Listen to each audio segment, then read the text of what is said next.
अस्सलाम वालेकुम dear student. इस वीडियो में हम 1.4 एक्सरसाइज का क्वेश्चन नंबर 2 का फर्स्ट पार्ट डिस्कस करेंगे। इसमें हमने कंटिन्यूटी डिस्कस करनी है इस फंक्शन की, और फंक्शन आप देख रहे हैं कि इसके डिफरेंट इंटरवल में डिफरेंट वैल्यूज़ दी गई है। और सबसे पहले इस फंक्शन के आप ना इस तरह लाइन पे शो कर देंगे। ये हम लाइन ले लेते हैं एक्स लाइन, और ऊपर जो है हमारे पास जो फंक्शन की वैल्यू होगी वो हम शो करेंगे। अच्छा, ये हमारे पास 2 हो गया। अब 2 से ग्रेटर देन वाला हिस्सा ये हो जाएगा, राइट साइड हो जाएगी, और लेस देन वाला जो हिस्सा होगा, लेस देन वाला हिस्सा ये हो गया।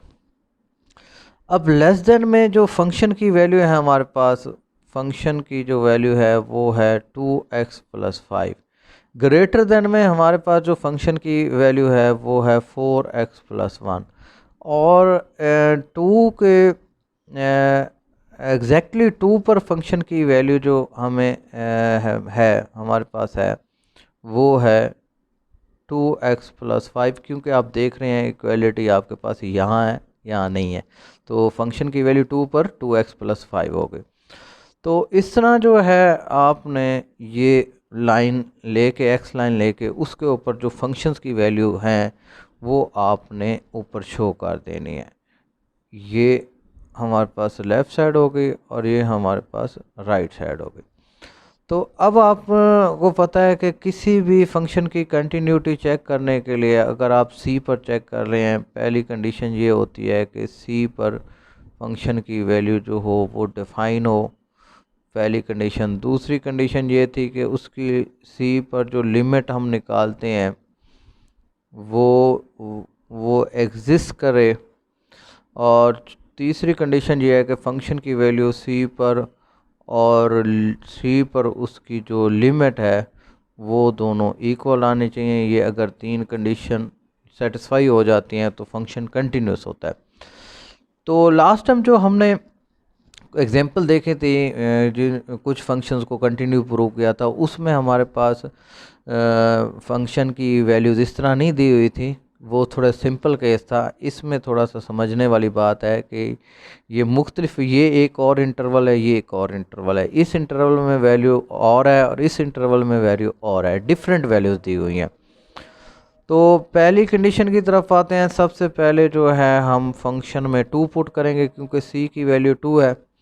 तो अब जब आप ट्रू पुट करेंगे तो आप देखेंगे कि आपने कौन सी वैल्यू ली, ये लेनी है, ये लेनी। अब जहाँ इक्वलिटी होगी उस जगह आप x की वैल्यू पुट करेंगे, यानी कि आपने यहाँ 2 की वैल्यू पुट करनी है। जैसे कि इस जो है डायग्राम से भी समझ आ रहा है कि 2 पर फंक्शन की वैल्यू 2x+5 है, तो लिहाजा यहाँ 2 की वैल्यू पुट हो जाएगी। 4+5 ये 9 वैल्यू आ जाएगी। फंक्शन की 2 पर वैल्यू 9 आ गई। अब दूसरी कंडीशन है, इसकी लिमिट फाइंड करनी है आपने। इसकी क्या फाइंड करनी है? Limit x approaches to 2 f of x, ये लिमिट फाइंड करनी है। अब ये लिमिट फाइंड डायरेक्ट नहीं होगी, उसकी रीज़न है क्योंकि फंक्शन की डिफरेंट इंटरवल में डिफरेंट वैल्यूज है। इसके लिए आप लेफ़्ट हैंड लिमिट फाइंड करेंगे और राइट हैंड लिमिट फाइंड करेंगे। तो हम चलते हैं इसकी जो है लेफ़्ट हैंड लिमिट की तरफ। लेफ़्ट हैंड लिमिट एक ऐसे हेडिंग दे दें और इसको इस तरह लेंगे, लिमिट x अप्रोचेस टू 2 के ऊपर माइनस ले लेंगे f ऑफ x। अच्छा जी, लेफ़्ट हैंड लिमिट का मतलब ये है कि आप जो है 2 को लेफ़्ट साइड से अप्रोच करवा रहे हैं। ये बनती है लेफ़्ट साइड, यानी 2 को आप अप्रोच करा रहे हैं लेफ़्ट साइड से, ये लेफ़्ट साइड है। इसमें फंक्शन की वैल्यू है 2x+5, तो यहाँ आप जो है x की वैल्यू पुट कर देंगे, यानी कि फंक्शन की वैल्यू आप डिसाइड कर लेंगे 2x+5 है। अब ये 2 इसमें पुट हो जाएगा और ये वैल्यू आपके पास 9 आ जाएगी। उसके बाद आप राइट हैंड लिमिट फाइंड करेंगे। राइट हैंड लिमिट का मतलब ये है कि आप जो 2 की तरफ अप्रोच कर रहे हैं वो राइट साइड से कर रहे हैं, और राइट साइड पे हमारे पास फंक्शन की वैल्यू जो है 4x+1 है। तो हमने यहाँ x की वैल्यू पुट करनी है। तो ये हो गया लिमिट x अप्रोचेस टू 2 ऊपर प्लस ले लिया राइट हैंड लिमिट के लिए, और राइट हैंड की तरफ से आ रहे हैं तो फंक्शन की वैल्यू बन रही है 4x + 1। ये मैंने आपको बताया राइट साइड से 4x + 1 बन रही है वैल्यू। अब आप इसमें 2 पुट कर देंगे, ये हो जाएगा 8 + 1 = 9। ये आ गया। अब आप देख रहे हैं लेफ़्ट और right limit, left hand limit 9 आ रही है, राइट हैंड लिमिट 9 आ रही है। तो इसका मतलब है हमारे पास जो लिमिट होगी 2 पर उसकी वैल्यू 9 होगी, क्योंकि लेफ़्ट हैंड लिमिट और राइट हैंड लिमिट बराबर आ रही है। तो तीसरी कंडीशन ये है कि हमने देखना है कि फंक्शन की जो वैल्यू है 2 पर और 2 पर जो फंक्शन की लिमिट है, क्या ये दोनों इक्वल आ रहे हैं? बिल्कुल इक्वल आ रहे हैं। आप देख रहे हैं कि 2 पर फंक्शन की वैल्यू 9 बन रही है और उसकी जो लिमिट है वो भी 9 बन रही है, तो लिहाजा तीसरी कंडीशन भी सेटिस्फाई हो रही है।